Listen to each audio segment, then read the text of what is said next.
राम राम मंडळी, कसं काय? जर तुम्ही नवव्या वर्गात असाल तर खास तुमच्यासाठी मी घेऊन आलो आहे मॅथमॅटिक्स या सब्जेक्टची संपूर्ण सिरीज, ज्यामध्ये आपण पार्ट 1 आणि पार्ट 2 चे संपूर्ण व्हिडिओ कव्हर करणार आहोत. तर आजच्या या व्हिडिओमध्ये आपण आजपासून जो आपला पार्ट 1 चा फर्स्ट चॅप्टर आहे, ज्याचं नाव आहे सेट, ज्याला मराठीमध्ये संच म्हणतात, तो आपण कव्हर करणार आहोत. तर संच म्हणजे काय, सेट म्हणजे काय समजून घ्यायचं आपल्याला. सेट म्हणजे एक प्रकारचं कलेक्शन आहे. कशाचं? तर वस्तूंचं कलेक्शन आहे. असा कलेक्शन की ज्याच्यामधल्या वस्तू, ज्याच्यामधले ऑब्जेक्ट्स आपल्याला डेफिनेटली सांगता येतात, काउंट करता येतात. जर समजा काही एक्झाम्पल आपल्याला बुकमध्ये दिलेले आहेत की जसं फुलांचा, पुष्पांचा गुच्छ आहे, किंवा ज्या आपल्या कीज असतात त्यांचा एक बंच आहे, किंवा मग पक्ष्यांचा थवा असेल, फ्लॉक्स ऑफ बर्ड्स वगैरे असतील, तर यांचा जर सेट म्हणजे यांना आपल्याला कलेक्शन म्हणता येईल. मग आता याच्यातला कशाला आपल्याला सेट म्हणायचा आहे, कशाला नाही म्हणायचं आहे, तर ते आपल्याला थोडंसं समजून घ्यायचं आहे. त्याच्यामध्ये आणखीन पुन्हा एकदा आपल्याला फर्स्ट पेज वरती दिलेला आहे की काही एक्झाम्पल दिलेले आहेत की ज्याला आपल्याला कशाला सेट म्हणायचं आहे, कशाला नाही म्हणायचं आहे. तर फर्स्ट एक्झाम्पल दिलं आहे की डेज ऑफ अ वीक, आठवड्यातले जे वार आहेत यांना आपल्याला सेट म्हणता येईल का? येस, कारण की आठवड्यातले वार निश्चित आहेत, ते आपल्याला काउंट करता येतात. त्यानंतर आहे की मंथ इन अ इयर, एका वर्षातले जे महिने आहेत हे आपल्याला मोजता येतात का? येस, म्हणजे तो सेट आहे. त्यानंतर brave children in a class, क्लासमध्ये असलेले जे ब्रेव्ह चिल्ड्रन आहेत, आता कुठला विद्यार्थी हा ब्रेव्ह आहे आणि कुठला नाही हे आपल्याला डेफिनेटली सांगता येत नाही, त्यामुळे आपल्याला त्याला सेट म्हणता येणार नाही. त्याच्यानंतर फोर्थ दिलेला आहे की फर्स्ट 10 काउंटिंग नंबर आपल्याला सांगता येतात, डेफिनेटली सांगता येतात, त्यामुळे त्याला आपल्याला सेट म्हणता येणार आहे. स्ट्रॉंग फोर्ट्स ऑफ महाराष्ट्र, महाराष्ट्रातले जे स्ट्रॉंग फोर्ट्स आहेत हे जर आपल्याला काउंट करायचे असतील, आता कुठला फोर्ट हा स्ट्रॉंग आहे म्हणजे ज्याचं इन्फ्रास्ट्रक्चर स्ट्रॉंग आहे हे आपल्याला निश्चित सांगता येत नाही, त्याच्यामुळे आपल्याला त्याला सेट म्हणता येणार नाही. त्याच्यानंतर planets in our solar system, planets आपल्याला सांगता येतील, त्यामुळे त्याला सेट आपल्याला म्हणता येणार आहे. त्यानंतर आपल्याला सेटची एक डेफिनेशन दिलेली आहे की सेट कशाला म्हणता येईल. If we can definitely and clearly decide the object of a given collection, एक कुठलं तरी कलेक्शन तुम्ही घेतलं ज्याच्यामधले ऑब्जेक्ट तुम्हाला असे काउंट करून सांगता येत आहेत, तर त्याला तुम्हाला सेट म्हणायचं आहे, त्या कलेक्शनला तुम्हाला सेट म्हणायचं आहे. आता हे जे कलेक्शन आहे किंवा हा जो सेट आहे, या सेटला डिनोट कसं करतात, तर डिनोशन जे आहे हे capital letters A B C D up to Z पर्यंत कुठल्याही लेटरनी तुम्ही डिनोट करू शकता. आणि कुठलाही सेट जो असतो हा A equals to in curly bracket अशा पद्धतीने तुम्हाला लिहावा लागतो. आता याच्यामध्ये नंबर किंवा एलिमेंट्स म्हणजे काय असतात, या सेटमध्ये आपण ज्या काय गोष्टी लिहू हे सगळे जे असतील याला एलिमेंट्स किंवा त्यातले मेंबर्स म्हणायचे आहेत. हे जे मेंबर्स असतात किंवा एलिमेंट्स असतात हे स्मॉल लेटर ABCD ने आपल्याला डिनोट करता येतात. त्यानंतर सपोज एखादा एलिमेंट हा या सेटचा एलिमेंट आहे का हे जर सांगायचं असेल, किंवा एखादा एलिमेंट या सेटमध्ये आहे हे जर सांगायचं असेल, तर ते या पद्धतीने सांगता येईल आपल्याला की small A belongs to capital A. याचा मिनिंग असा आहे की A is an element of set A, या पद्धतीने त्याला वर्ड फॉर्म मध्ये आपल्याला लिहिता येईल. याचं मिनिंग हे असं आहे. आणि तेच जर समजा एखादा एलिमेंट या सेटचा एलिमेंट नाहीये, तर आपल्याला या पद्धतीनं लिहिता येईल. हे जे सिम्बॉलिक रिप्रेझेंटेशन आहे त्याचं, सिम्बॉलिक रिप्रेझेंटेशन, एखादा एलिमेंट जर सेट ए चा एलिमेंट असेल तर हे साइन, आणि नसेल तर त्याच्यावरती आपल्याला असं क्रॉस करून द्यायचं आहे. त्यानंतर आपल्याला काही एक्झाम्पल्स दिलेले आहेत की सेट ऑफ नंबर्स. आता एन काय करतोय डिनोट, एन म्हणजे सेट ऑफ नॅचरल नंबर आहे. नॅचरल नंबर तुम्हाला माहिती असतील 1 2 3 4 अप टू कुठपर्यंत, इन्फिनिटी पर्यंत, आणि त्याला कर्ली ब्रॅकेट मध्ये जर तुम्ही दिलं तर याला तुम्हाला सेट म्हणता येईल. होल नंबरचा सेट कोण असतो, तर 0 पासून स्टार्ट होतात आणि पॉझिटिव्ह सगळेच जे नंबर असतील 2 3 4 अप टू कुठपर्यंत, एन पर्यंत. त्याच्यानंतर आय फॉर इंटीजर, इंटीजरचा जो सेट आहे हा 0 1 -1 2 -2 किंवा याही पद्धतीने आपल्याला सांगता येईल की एन पासून इकडे निगेटिव्ह नंबर -3 -2 -1 0 1 2 3 आणि कुठपर्यंत, इन्फिनिटी पर्यंत. अशा पद्धतीने आपल्याला इंटीजरचा सेट सांगता येईल. क्यू डिनोटेड, हा क्यू जो आहे हा सेट आपल्याला रॅशनल नंबर डिनोट करतोय. रॅशनल नंबरचा जो सेट आहे तो क्यू ने डिनोट करतात. आणि आर म्हणजेच रिअल नंबरचा सेट जो आहे तो आर ने डिनोट केला जाईल. यानंतर आपल्याला पाहायचं आहे की सेट लिहायच्या ज्या मेथड आहेत त्या दोन प्रकारच्या मेथड आहेत. एक आहे लिस्टिंग मेथड आणि एक आहे रूल मेथड. लिस्टिंग मेथड मध्ये सरळ सरळ तुम्हाला बघा, पहिली मेथड आहे लिस्टिंग मेथड. लिस्टिंग मेथड मध्ये सरळ सरळ तुम्हाला सेट जो आहे त्या सेटमध्ये A is equals to in curly bracket तुम्हाला सरळ सरळ त्यातल्या एलिमेंटची लिस्ट करून द्यायची आहे. कशामध्ये? या सेटमध्ये. कर्ली ब्रॅकेटमध्ये तुम्ही जर त्याची लिस्ट केली तर ते लिस्टिंग मेथडनी सेटचं डिनोशन होईल किंवा रिप्रेझेंटेशन होईल. आणि नंतर सपोज दुसरी जी मेथड आहे तर ती आहे रूल मेथड. त्या रूल मेथडमध्ये तुम्हाला जे कॅरेक्टरिस्टिक्स आहे त्याचे काही गुणधर्म आहेत हे तुम्हाला तिथे सांगावं लागते. मराठीमध्ये त्याला गुणधर्म पद्धत असं म्हटलं जाईल. तर अशा पद्धतीनं लिस्टिंग मेथड आणि रूल मेथड आपल्याला पाहायची आहे. तर लिस्टिंग मेथड आणि रूल मेथड मध्ये ज्यांचे की दुसरे पण नाव आहेत. लिस्टिंग मेथडला रोस्टर मेथड सुद्धा म्हणतात आणि रूल मेथडला सेट बिल्डर फॉर्म सुद्धा म्हणतात. आपल्याला एक ऍक्टिव्हिटी दिलेली आहे की ज्याच्यामध्ये लिस्टिंग मेथड मध्ये असलेले सेट रूल मेथड मध्ये कशा पद्धतीने लिहितात किंवा रूल मेथड मध्ये लिहिलेले सेट लिस्टिंग मेथड मध्ये कसे लिहितात हे समजून घ्यायचं आहे. सगळ्यात आधी आपल्याला सेट ए दिलेला आहे की ज्याच्यामध्ये 2, 4, 6, 8, 10, 12, 14 हे सगळे इव्हन नॅचरल नंबर आहेत. ठीक आहे. तर आपल्याला सेट बिल्डर फॉर्म किंवा रूल मेथड मध्ये असं लिहायचं आहे, सगळ्यात आधी हे सगळे जे एलिमेंट्स आहेत हा एक्स आहे असं मी अज्युम करतो, ज्याच्यामध्ये एक आपल्याला अशी उभी रेष देऊन सांगायचं आहे की X is an even natural number less than 15. अशा पद्धतीनं 15 पेक्षा लहान असलेले पण सगळे नॅचरल असलेले इव्हन नंबर मी इथे सांगितलेले आहेत. किंवा या सेटमध्ये सेट ए मध्ये लिस्टिंग मेथड मध्ये एक्स हा प्रत्येक नंबर हा इव्हन नॅचरल नंबर आहे पण कसा? लेस दॅन 15. अशा पद्धतीने तुम्हाला रूल मेथड मध्ये लिहिता येईल. त्यानंतर रूल मेथड मध्ये जर असं दिलं असेल की एक्स काय आहे तर X is element of set B where X is perfect square number between 1 to 20. Perfect square number कुठले असतात तर असे नंबर जे कुठल्या तरी नंबरचे स्क्वेअर आहेत. मग आता 1 पासून तर 20 पर्यंतचे जे नंबर्स आहेत, 1 पासून तर 20 पर्यंतचे जे नंबर्स आहेत कोणते तर परफेक्ट स्क्वेअर नंबर ते आपल्याला सांगायचे आहेत. यांनी एक वर्ड वापरलेला आहे की बिटवीन. आता याच्यामध्ये दोन गोष्टी येतात. जेव्हा जेव्हा तो फ्रॉम असा शब्द वापरेल, फ्रॉम 1 to 20, त्यावेळेला 1 आणि 20 हे आपल्याला कन्सिडर करायचे आहेत. पण ज्या वेळेला वर्ड येईल बिटवीन त्यावेळेला 1 आणि 20च्या मधातले, पण त्याच्यामध्ये 1 आणि 20 जर केसमध्ये म्हणजे कंडिशन फॉलो करत असतील तर 1 आणि 20 घ्यायचे नाहीत. सो त्यांच्या दोघांच्या मधातले आपल्याला काय सांगायचे आहेत? नंबर सांगायचे आहेत जे की परफेक्ट स्क्वेअर नंबर आहेत. तर 1 परफेक्ट स्क्वेअर नंबर आहे पण आपल्याला चालणार नाही कारण की त्याने बिटवीन म्हटलेलं आहे. सो नेक्स्ट नंबर कोण आहे तर 4, त्यानंतरचा नंबर आहे 9 आणि त्यानंतरचा नंबर आहे 16 है ना. अशा पद्धतीने आपण परफेक्ट स्क्वेअर नंबर सांगितलेत. याच्यापेक्षा जो ग्रेटर नंबर आहे तो आहे 25, पण यांनी आपल्याला सांगितलेलं आहे की 20 पेक्षा लहानवाले सांगायचे आहेत, म्हणून मग आपण लिस्टिंग मेथड मध्ये हा सेट तयार केला.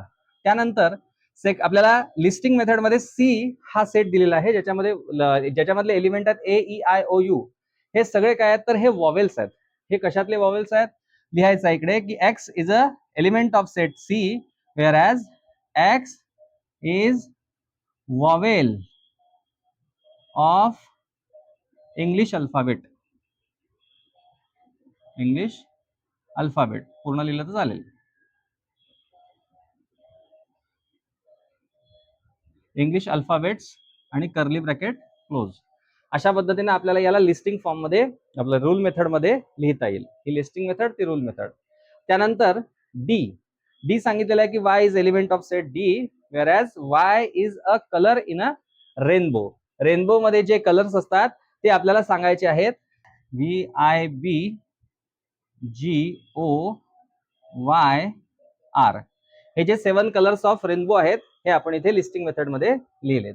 त्यानंतर आहे नेक्स्ट सेट ज्यामध्ये सांगितलेलं आहे की where X is element of set P and X is an integer and जो एक्स आहे तो -3 पेक्षा ग्रेटर आणि 3 पेक्षा लेस. मग यामध्ये जे येणारे नंबर्स आहेत ते येतील -3 पेक्षा ग्रेटर म्हणजे कोण तर -2, -1, 0, 1, 2. बट आपल्याला 3 पेक्षा लहान, तर 3 पेक्षा लहान असलेले हे सगळे इंटिजर्स आपण इथे लिहून टाकले लिस्टिंग मेथड मध्ये. त्यानंतर एम हा सेट दिलेला आहे ज्याच्यामध्ये 1, 8, 27, 64, 125 हे सगळेच्या सगळे नॅचरल नंबरचे क्यूब्स आहेत. मग इथे लिहायचं आहे आपल्याला की X is element of set M where as X is a cube of natural नंबरचे काय आहेत ते क्यूब आहेत आणि अप टू इन्फिनिटी पर्यंत असतील, त्याच्यामुळे पूर्ण नॅचरल नंबर सांगितले. सपोज इथे 125 ला स्टॉप झालं असतं, हे डॉट डॉट डॉट डॉट नसते इथे, तर आपण सांगितलं असतं काय की 125 हा 5 चा क्यूब आहे. मग इकडे लिहावं लागलं असतं की cube of natural number less than 6, कारण की 6 चा जो क्यूब आहे तो 216, पण इकडे घेतला का नाही. 6 पेक्षा लहान असणारे जे नॅचरल नंबर आहेत त्यांचे क्यूब इकडे अवेलेबल आहेत. अशा पद्धतीने आपल्याला रूल मेथड मध्ये सांगता येणार आहे. रूल मेथड आणखीन वेगळ्या पद्धतीने सुद्धा लिहिता येते की ज्याच्यामध्ये आपण काही सिम्बॉलिक रिप्रेझेंटेशन घेतो, पण याही पद्धतीने लिहिलं तरी सुद्धा चालेल, याला सुद्धा मार्क्स तुम्हाला मिळणार आहेत. यानंतर बघायचं आपल्याला प्रॅक्टिस सेट 1.1. तर प्रॅक्टिस सेट 1.1 मध्ये सगळ्यात पहिला जो फर्स्ट क्वेश्चन दिलेला आहे आपल्याला, write the following set in roster form. Roster form म्हणजेच लिस्टिंग मेथड, दुसरं नाव आहे त्याचं. तर यामध्ये जे आपल्याला सेट सांगितलेले आहेत त्याचे आपल्याला आन्सर लिहायचे आहेत. सगळ्यात आधी सांगितलेलं आहे set of even numbers. Even नंबरचा सेट आपल्याला सांगायचा असेल तर बघा, सेट जो आहे तो कॅपिटल लेटर एबीसीडी मधले कुठलेही लेटर्स तुम्ही कन्सिडर करू शकता. लिहायचं कसं आहे तर A equals to in curly bracket set of even number सांगायचे आहेत. आपल्याला इव्हन नंबर माहिती आहेत, कुठले आहेत तर 2, 4, 6, 8, 10, 12, म्हणजेच 2 च्या टेबलमध्ये येणारे जे नंबर्स आहेत त्यांना आपण इव्हन नंबर्स म्हणतो. आणि त्यांनी आपल्याला लिमिटेशन दिलेली नाही आहे, रेंज दिलेली नाही आहे की कुठपर्यंत लिहायचे आहेत, म्हणून मग डॉट डॉट डॉट डॉट करून आपण अप टू एन असं लिहून टाकणार आहे आणि कर्ली ब्रॅकेट क्लोज करणार आहे. तर आपल्याला हा सेट असा सांगता येतोय. सेकंड आहे की set of even prime numbers from 1 to 50. 1 आणि 50, 1 to 50 याच्या मधातले जे इव्हन प्राईम नंबर्स आहेत ते सांगताना सेट बी इक्वल्स टू, पुन्हा पुन्हा तोच सेट घेत नाही, नवीन सेट घेतला बी इक्वल्स टू. आता बघा, प्राईम नंबर्स कुठले असतात तर जे कुठल्या दुसऱ्याही संख्येच्या टेबलमध्ये येत नाहीत किंवा त्यांचे जे फॅक्टर्स आहेत हे दोनच फॅक्टर्स असतात, एक म्हणजे तो नंबर स्वतः आणि 1. मग आता असे प्राईम नंबर स्टार्ट करताना सगळ्यात आधी नंबर येतो 2, 3, 5, 7, 11, 13, यांना सगळ्यांना आपण प्राईम नंबर म्हणतो. त्यांनी सांगितलेलं आहे फक्त इव्हन प्राईम नंबर सांगायचा आहे. तर नेहमी लक्षात ठेवा की 2 is only even prime number. तर आपल्याला यामध्ये फक्त एकच नंबर सांगता येईल, दॅट इज 2. त्याच्यानंतर आहे set of negative integers. Set of negative integers सांगताना C in curly bracket, C हा सेट घेतला मी आणि त्याच्यातले एलिमेंट इकडे लिहायचे आहेत. Set of negative integers, negative integers कुठले असतील तर -1, -2, -3, -4 अप टू n. याला आपल्याला काय म्हणायचं आहे, सेट ऑफ निगेटिव्ह इंटिजर्स म्हणायचं आहे. त्याच्यानंतर 7 बेसिक साऊंड्स ऑफ सरगम. सारे गामा पदानी जे आपले सरगम मधले 7 सूर आहेत यांचा आपल्याला सेट सांगायचा आहे. So D is equals to curly bracket मध्ये लिहायचे आहे सा, रे, गा, मा, पा, धा आणि नी. 7च असतात. अशा पद्धतीने आपण काय केलंय, पहिला क्वेश्चन सॉल्व्ह केलेला आहे. बघूया दुसरा क्वेश्चन. क्वेश्चन मध्ये आपल्याला दिलेला आहे right the following symbolic statement in word. आपल्याला जे दिलेलं आहे सिम्बॉलिक रिप्रेझेंटेशन त्याला आपल्याला वर्डच्या फॉर्म मध्ये लिहायचं आहे. तर इकडे दिलेलं आहे की 4/3 हे साइन जे आहे ते बिलॉंग्स टूच आहे. मीन्स काय तर क्यू हा एक कुठला तरी सेट आहे ज्याच्यामध्ये 4/3 हा एक एलिमेंट आहे. लिहायचं कसं तर 4/3 is an element of set Q. इकडे हे जे आहे ते डज नॉट बिलॉंग्स टू चं साइन आहे. मीन्स याला लिहिताना असं लिहिता येईल आपल्याला की -2 is not an element of set n. त्यानंतर जो थर्ड वाला दिलेला आहे की ज्याच्यामध्ये सांगितलं आहे की जो स्मॉल पी आहे हा सेट कॅपिटल पी चा काय आहे, एक एलिमेंट आहे, किंवा जो कॅपिटल पी आहे हा सेट आहे. P is a set of all Ps, म्हणजे हे छोटा जो पी आहे हा एलिमेंट आहे कोणाचा, कॅपिटल पी या सेटचा. ऑल पीज सच दॅट की जो पी आहे छोटावाला पी, स्मॉल पी हा ऑड नंबर आहे, इज अन ऑड नंबर. अशा पद्धतीने आपल्याला हे जे सेट आहेत हे रूल मेथडनी वर्डच्या फॉर्म मध्ये आपल्याला लिहिता येतील, किंवा हे सिम्बॉलिक रिप्रेझेंटेशन जे आहे ते वर्डच्या फॉर्म मध्ये लिहिता येते. यानंतर पाहू थर्ड क्वेश्चन.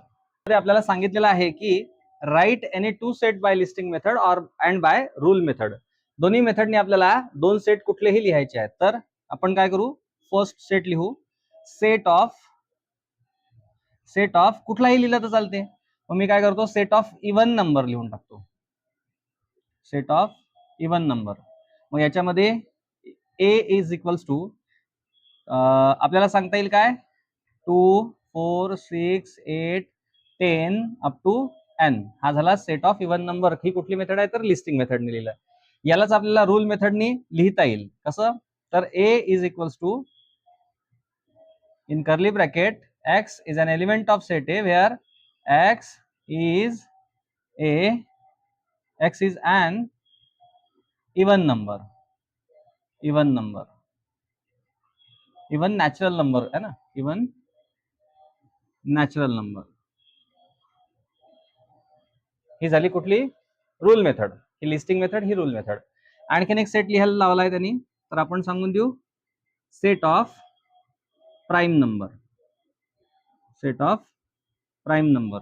तर याला सांगता येईल आपल्याला बी इज इक्वल्स टू प्राइम नंबरची स्टार्टिंग कुठून होते तर 2 पासून होते, कारण की 1 जो आहे तो हा प्राइमही नसतो आणि कंपोजिटही नसतो.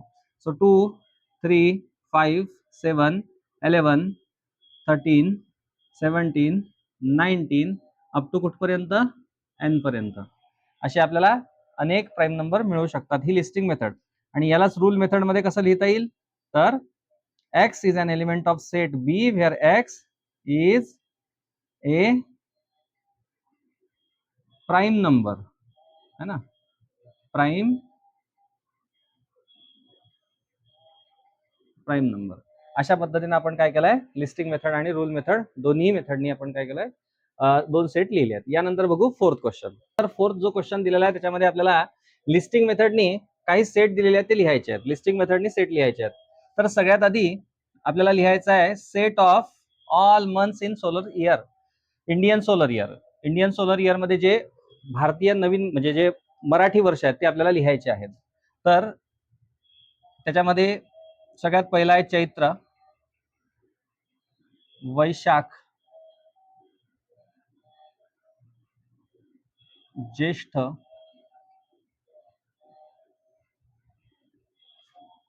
ज्येष्ठ ज्येष्ठ आषाढ, श्रावण, भाद्रपद,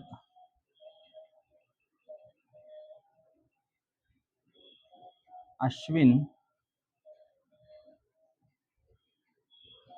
इकडे लिहितो कार्तिक,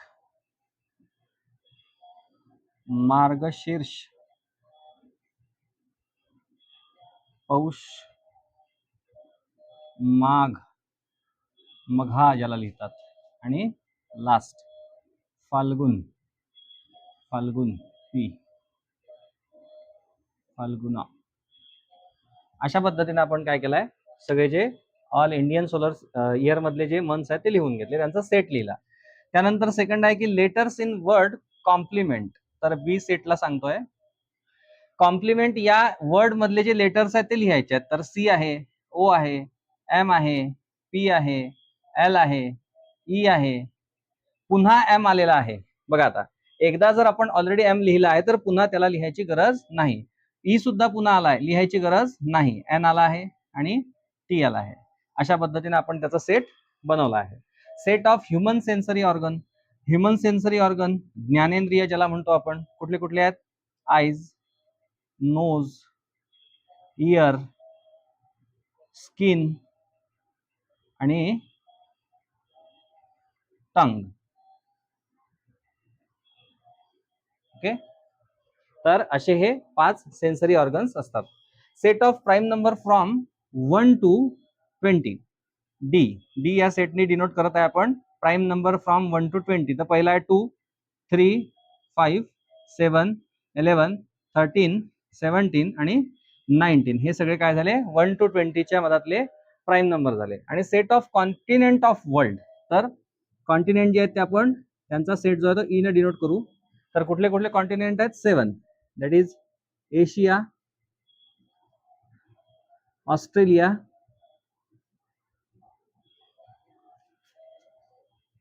युरोप, साउथ अमेरिका,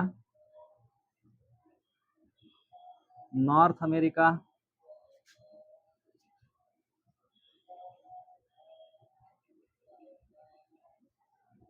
कुठला राहिला आता 1 2 3 4 5 दोन राहिले. एशिया, आफ्रिका आणि एक अंटार्क्टिका.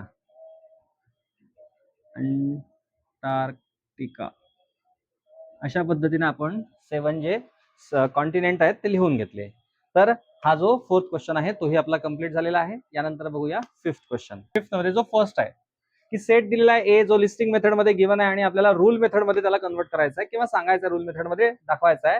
1 4 9 16 25 36 हे सगळे काय आहे तर हे परफेक्ट स्क्वेअर नंबर आहेत अप टू 100. तर यांना आपल्याला लिस्टिंग मेथड मधून रूल मेथड मध्ये असं लिहिता येईल की A is equals to curly bracket मध्ये एक्स हा एलिमेंट आहे सेट एचा सच दॅट की X is equals to N square. X हा जो आहे हा एन चा स्क्वेअर आहे. आता एन काय आहेत? एन आहेत natural number. N belongs to natural number आणि कुठपर्यंत नॅचरल नंबर तर इन्फिनिटी पर्यंत असतात. तर नॅचरल नंबर जे आहेत ते लेस दॅन इक्वल्स टू 10 आहेत. 10 पर्यंतचे म्हणजे 1 पासून तर 10 पर्यंतचे जे सगळे नॅचरल नंबर आहेत त्यांचे हे सगळे स्क्वेअर आहेत. आता याला जर तुम्हाला हे जमत नसेल तर याला या पद्धतीने लिहून दाखवतोय मी. असं लिहिलं तरी चालेल की एक्स हा सेट ए चा एलिमेंट आहे आणि एक्स जो आहे is a perfect square number less than 101. 101 या नंबर पेक्षा लहान किंवा number perfect square number between 0 to 101 या दोघांच्या मधातले जे परफेक्ट स्क्वेअर नंबर आहेत 0 आणि 101 यांच्या मधातले परफेक्ट स्क्वेअर नंबर आहेत तो म्हणजे एक्स आहे. याही पद्धतीने तुम्हाला लिहिता येईल. ही सुद्धा करेक्ट मेथड आहे. काही मुलांना हे हार्ड जातं तर हे असं लिहिलं तरी सुद्धा चालेल. नेक्स्ट आहे याच्यामध्ये तुम्हाला सांगितलेलं आहे की 6 12 18 24 30 36 42 48 हे सगळे काय आहेत तर हे मल्टिपल ऑफ 6 आहेत. मग सांगायचं कसं तर X is element of set B such that X is equals to 6n. 6n काय तर n चा मल्टिपल ऑफ 6 नंबर आहे हा एक्स जो आहे तो. आणि n काय आहेत मग तर n जो आहे हा नॅचरल नंबर मधला एक नंबर आहे जो की कसा आहे तर n हा लेस दॅन किती मग किती आपण सांगू शकतो तर